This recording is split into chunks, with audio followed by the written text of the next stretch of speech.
The road through the woods was supposed to save them 20 minutes. It was late, and the two friends were trying to get home before midnight. They'd been driving through the back roads outside Shelton, Connecticut, where the houses became fewer and the trees grew thicker. Neither of them thought much about it. Not at first. They were halfway down the road when they saw a figure standing in the middle of it. The driver hit the brakes. The headlights caught the figure for only a moment before it darted into the trees. They both thought it was a person. The driver rolled down his window and called out, asking if they were all right. There was no answer. Instead, they heard something moving through the woods. Branches snapping, leaves shifting, then silence. His friend told him to keep going, so they did. A few seconds later, something stepped out of the trees behind them. They saw it in the rearview mirror.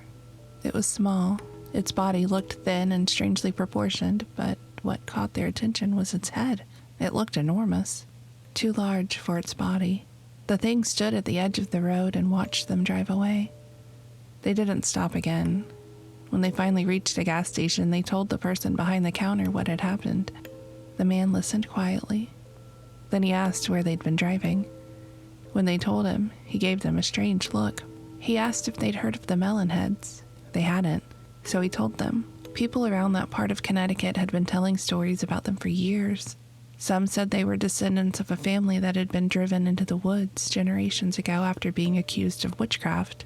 Others told a darker story. They said there had once been an institution somewhere in the area, and that when it burned, several of the patients escaped into the forest. The ones who survived supposedly never came back.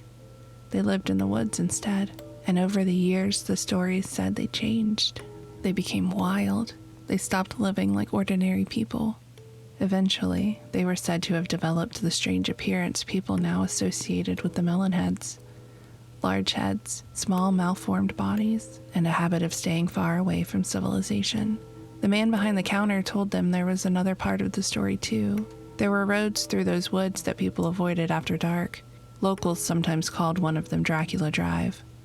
There wasn't actually a road officially named Dracula Drive. Different towns had different roads that people claimed were the one from the story, but the warning was always the same. Don't stop your car. Don't go looking through the trees. And if you see something standing beside the road, keep driving. The two friends laughed about it when they left. At least they tried to. But neither of them wanted to take that road home again. And according to the story, they never did. Because a few weeks later, one of them was driving through the area during the day when he noticed something beside the road. It was partially hidden in the trees. He slowed down. There was no one there. Just an old dead tree with a pale branch sticking out from the trunk. He almost drove on. Then he realized what he was looking at. The branch wasn't a branch. It was a hand. And somewhere deeper in the woods, something moved.